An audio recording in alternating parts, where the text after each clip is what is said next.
Hi guys, welcome back to the channel. FPL Consult here, and today we're going to take a look at my Game Week 23 team selection. So it's been such a long time since I've uploaded a video on the channel, and I do have to apologize for it because recently I fell sick and I did have to take a bit of time to recover and get back to full health. So thankfully I am now well and truly recovered. So I will be kicking up the content for the next coming game weeks, especially since the blanks and doubles will be coming. So thank you for bearing with me, and let's quickly go through how I did in Game Week 22. The less said about it, the better, because I didn't do very well. And then we'll move on to how my team is shaping up, because I have 2 free transfers, and I will show you guys how the team is looking like after I've used those for Game Week 23. So hopefully you guys do enjoy this one, and if you do, please give it a like and also subscribe as well if you are new around here. So for Game Week 22, a lot of things that happened in Game Week 22 kind of went against my team and also didn't contribute very well for my rank. So I dropped from 274k in the world to 353k. So not really where I want to be, but I'm not panicking too much yet, because last season around this time, I was around this similar rank in the world, and I did end the season in the top 50k. So I think there is still a lot of ground to be made up, especially with the blanks and doubles and all my chips still in hand. So hopefully in the next few game weeks, I can start to push on into the top 100k, and then we can try to aim for the final finish in the top 50k, which is the aim for the season. So I didn't do very well again this game week. I scored 49 points, which is just only 1 point above the game week average. A lot of the players in my team did not perform. Ariola didn't keep a clean sheet. Porro, Trent, Konza came in for Walker as an auto sub. So I actually had Walker starting. I did think that he would start the game despite the interview that he had about the situation going on in his personal life. But obviously we did find out at the end that he didn't start against Burnley and didn't even come on. So therefore he got 0 points, and Ezri Konza auto subbed in for him. Unfortunately, Konza also didn't keep a clean sheet, so 1 point for Konza there. In midfield, it's Palmer and Pascal Gross both blanking, so really poor from both of them. In fact, Pascal Gross blanking against Luton Town, I did not expect this one, and I did mention in the deadline stream as well that I did feel moving for Pascal Gross was a bit of a mistake. So in Game Week 23, I will try to rectify it. And I'll show you guys with my transfer later on. Foden managed to get an assist, so 12 points for him after the captain's armband. Saka scored 10 points. So obviously a lot of us were kind of scarred from Saka blanking in the previous game week against Nottingham Forest. In the previous game week in Game Week 21, where he blanked against Crystal Palace. So now a lot of us didn't captain him. So for those of you guys who did captain him against Nottingham Forest, kudos to you guys, because you caught his 10-point haul.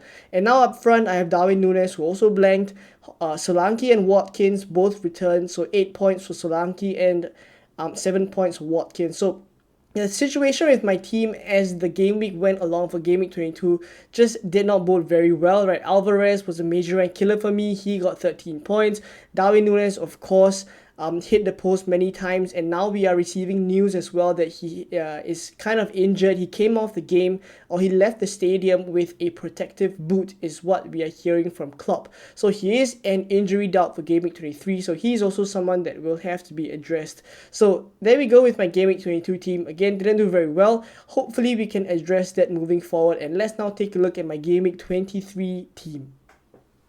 So for Game Week 23, I haven't confirmed my transfers yet, but I'm showing you guys on the screen right now what my team would look like if I use my 2 free transfers and make the most likely transfers that I am to do on the deadline stream. So the first one is Adingra out for Anthony Gordon, and then Darwin Núñez out for Erling Haaland. So let's discuss both of these moves. For Darwin Núñez to Erling Haaland, it is kind of straightforward, because eventually I did want to bring Erling Haaland in, and before I received the Darwin Núñez news about him leaving the stadium in a protective boot and him being a doubt for the Arsenal game, I actually was having quite a bit of a headache deciding who to remove for Haaland, because I knew I definitely wanted to bring Haaland in, and it wasn't so straightforward to sell Darwin Núñez, because even though he had Arsenal in Game Week 23, he would be having Burnley in 24 and then a double game week in 25, which we are likely to get an announcement soon. By the time you're watching, maybe we already hear the announcement for a double game week 25 for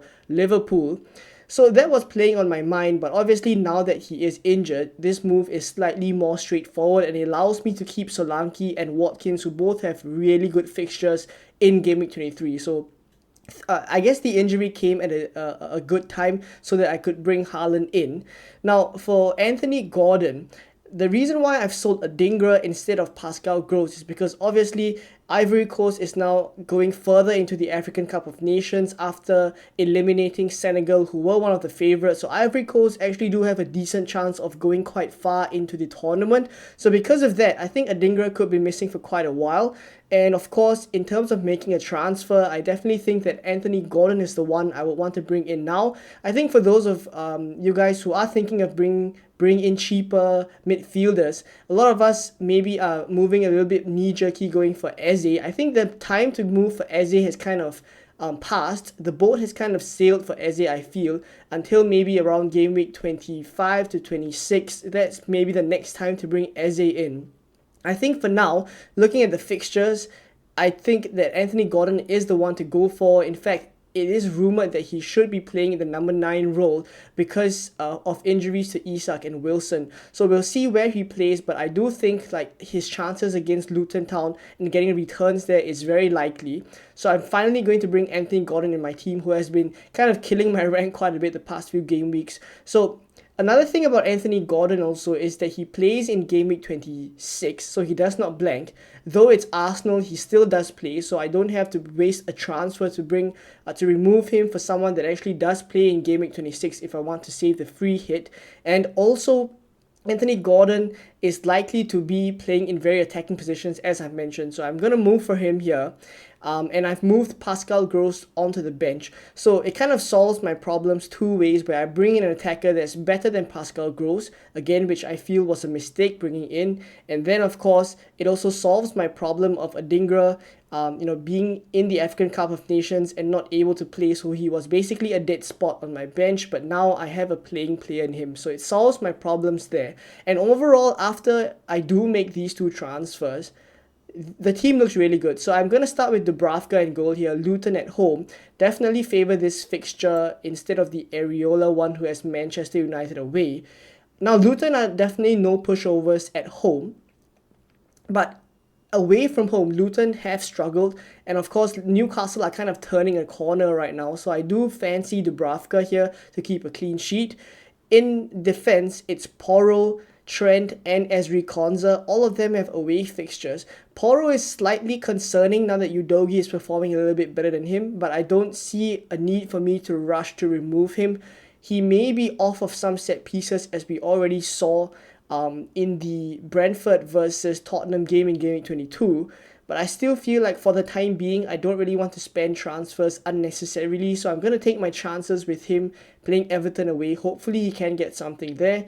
Trent has Arsenal away. He is back into the team. I don't think Klopp would be so brave as to rest Trent against Arsenal away, right? So maybe we could see a couple of change-ups in the Liverpool lineup, where if Trent comes in for the midfielders, maybe one of the midfielders leaves so that Connor Bradley can continue to play at right back, or maybe it becomes a straight swap for Trent in for Connor Bradley. But whatever the case, I do feel like Trent would be playing, and Arsenal away, I would take my chances with him. Hopefully he can get some attacking returns, because mostly the way I view Trent right now is more of a midfielder. He comes off to me as more of a 8 million midfielder, and if he keeps a clean sheet, then that's a real bonus as well. Alright, so Konsa has Sheffield United away. Going to prefer him over Kyle Walker, because Kyle Walker, obviously the situation with him is kind of in a blurry state right now. We don't really know if he's going to start, so I'm not confident in him starting the Brentford away game. Maybe he comes back into the starting 11 moving forward, or at least that's what I hope. But for Game Week 23, I don't have enough confidence for that, so Ezri Konsa starts ahead of him. In midfield, after the Gordon move here for Adingra, he comes straight into the team, and then it's Palmer, Foden, and Saka alongside him. So all of them pretty much fine picks as well. In terms of captaincy, I haven't chosen any of them, but I do feel like if you want to punt on captaincy, I do think Anthony Gordon or even Cole Palmer are decent options here. But of course, up front, I have put the captain's armband on Erling Haaland, who I've just brought in for Darwin Núñez. Brentford away, I do think like this is a game that Erling Haaland will finally start. His return has come much later than we expected, and obviously that has caused some of us to gain points with Alvarez, etc. Unfortunately, I did not gain the Alvarez points, but I think now a lot of us will be hopping off Alvarez and going on to Haaland. So for my team as well, I'm bringing Haaland in and captaining him. Solanke and Ollie Watkins, both with great fixtures, so great that I've put the vice captain's armband on Watkins for now against Sheffield United away. So the team looks really good. The bench is decent as well, with two playing players in Pascal Gross and Walker if needed.